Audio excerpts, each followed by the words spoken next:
ಭಗವಂತನ ಆಜ್ಞೆಯಂತೆ ಭೂಮಿ ತಾಯಿ ಧಾರಣೆ ಮಾಡಿದ್ದಾಳೆ. ಸೂರ್ಯ ಉದಯಿಸುತ್ತಿರುತ್ತಾನೆ, ಗಾಳಿ ಬೀಸುತ್ತಿರುತ್ತದೆ, ನೀರು ಹರಿಯುವುದು. ಇದೇ ಸತ್ಯ.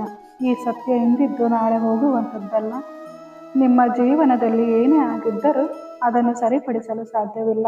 ಮುಂದೆ ಆಗಬೇಕಾಗಿರುವುದನ್ನು ಸರಿಯಾದ ರೀತಿಯಲ್ಲಿ ಯೋಚಿಸಿ ಮಾಡಿ.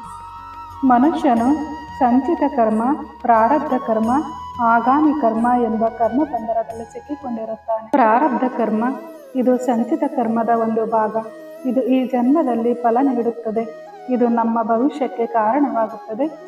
ಇದು ಈ ಜೀವನದಲ್ಲಿ ಅನುಭವಿಸಲು ಸಿದ್ಧವಾಗಿದೆ. ಸಂಚಿತ ಕರ್ಮವೆಂದರೆ ನಮ್ಮ ಹಿಂದಿನ ಜನ್ಮಗಳಲ್ಲಿ ಮಾಡಿದ ಕ್ರಿಯೆಗಳ ಫಲಿತಾಂಶವಾಗಿ ಸಂಗ್ರಹವಾದ ಕರ್ಮ. ಇದನ್ನು ಮುಂದಿನ ಜೀವನದಲ್ಲಿ ಅನುಭವಿಸಲೇಬೇಕು. ಇನ್ನು ಆಗಾಮಿ ಕರ್ಮವೆಂದರೆ ಈ ಜೀವನದಲ್ಲಿ ಮಾಡುವ ಕ್ರಿಯೆಗಳಿಂದ ಉಂಟಾಗುವ ಹೊಸ ಕರ್ಮ. ಇದು ಮುಂದಿನ ಜನ್ಮಕ್ಕೆ ಮೀಸಲಾಗಿರುತ್ತದೆ. ಮನುಷ್ಯನು ಈ ಕರ್ಮಗಳಿಂದ ಸುಖಿ ಮತ್ತು ದುಃಖಿಯಾಗಿರುತ್ತಾನೆ. ಆದರೆ ಭಗವಂತನು ಹೇಳುತ್ತಾನೆ, ನೀವು ನನ್ನಲ್ಲಿ ಶರಣಾದರೆ, ನೀವು ನನಗಾಗಿ ನಿಮ್ಮ ಅಂತರಾತ್ಮದಿಂದ ಶಪಥ ಮಾಡಿಕೊಂಡರೆ ನಿಮ್ಮ ಯೋಗಕ್ಷೇಮಗಳನ್ನು ನಾನೇ ನೋಡಿಕೊಳ್ಳುತ್ತೇನೆ. ಎಲ್ಲ ಪಾಪಗಳನ್ನು ಕ್ಷಮಿಸುತ್ತೇನೆ. ಸರ್ವಧರ್ಮನ್ ಪರಿತ್ಯಜ ಮಾಮೇಕಂ ಶರಣಂ ಭವ. ಕೆಲವು ಮಹಾನುಭಾವರಿರುತ್ತಾರೆ. ಅವರು ಹೊಗಳಿಕೆಯಿಂದ ಆನಂದ ಪಡುವುದಿಲ್ಲ, ತೆಗಳಿಕೆಯಿಂದ ದುಃಖಿಸುವುದಿಲ್ಲ, ತಮಗೆ ತೊಂದರೆ ಕೊಟ್ಟವರಿಗೆ ಶಾಪವನ್ನೂ ಕೊಡುವುದಿಲ್ಲ. ಅವರು ಹೀಗೆ ಯೋಚಿಸುತ್ತಾರೆ, ಅವನು ತನ್ನ ಅಜ್ಞಾನದಿಂದ ಮಾಡಿದ್ದಾನೆ, ಅವನನ್ನು ಕ್ಷಮಿಸಬೇಕೆಂದು. ಇತರರು ಇಂತಹ ಮಹಾಪುರುಷನಲ್ಲಿ ತಮ್ಮ ತಲೆಯನ್ನಿಟ್ಟು ನಮಸ್ಕರಿಸಿದರೂ ಆಶೀರ್ವದಿಸುವುದಿಲ್ಲ. ಅದರ ಬದಲಾಗಿ ಸರ್ವೇ ಜನ ಸುಖಿನೋ ಭವಂತು ಎಂದು ಹಾರೈಸುತ್ತಾರೆ. ಅವರಿಗೆ ಎಲ್ಲ ಕಡೆಯೂ ಭಗವಂತ ಮತ್ತು ಭಗವಂತನ ಅಂಶವೇ ಕಾಣಿಸುತ್ತಿರುತ್ತದೆ. ನೀವು ಆನಂದ ಪ್ರಾಪ್ತಿಗಾಗಿ ಪ್ರಯತ್ನಿಸುತ್ತಲೇ ಇರುತ್ತೀರಿ. ಆದರೆ ಈಶ್ವರನು ಆನಂದ ಸಾಗರವಾದ್ದರಿಂದ ಅವನನ್ನು ಪಡೆದರೆ ಸುಖ, ಶಾಂತಿ, ನೆಮ್ಮದಿ, ಆನಂದ ಶಾಶ್ವತವಾಗಿರುತ್ತದೆ. ಇದಕ್ಕೆ ಭಗವಂತನ ಕೃಪೆ ಬೇಕು. ಅದು ಶರಣಾಗತಿಯಿಂದಲೇ ಸಾಧ್ಯ.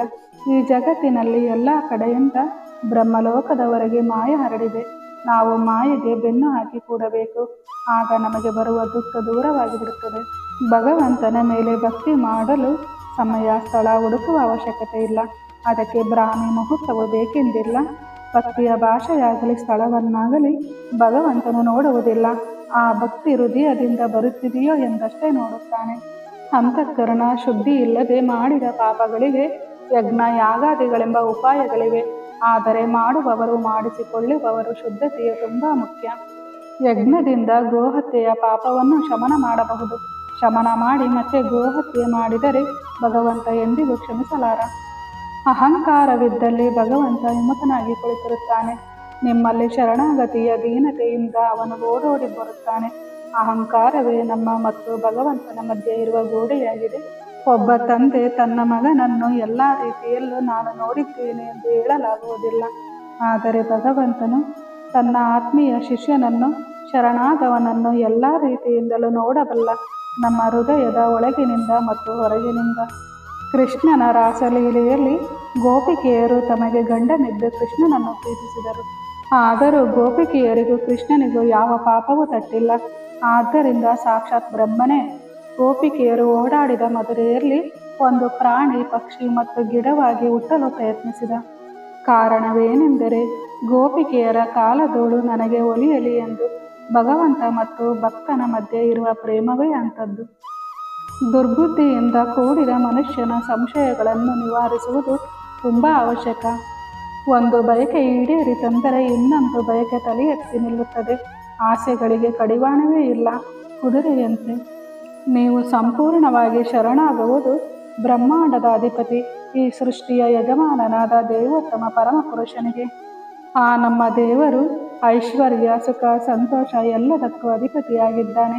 ನೀವು ಅವನಿಗೆ ಮಗನೋ, ಸ್ನೇಹಿತನೋ ಅಥವಾ ಬಂಧುವೋ, ಶಿಷ್ಯನೋ ಏನಾಗಿ ಶರಣಾಗಿದ್ದೀರೋ ಅದಕ್ಕೆ ತಕ್ಕಂತೆ ಅವನೇ ನೋಡಿಕೊಳ್ಳುತ್ತಾನೆ.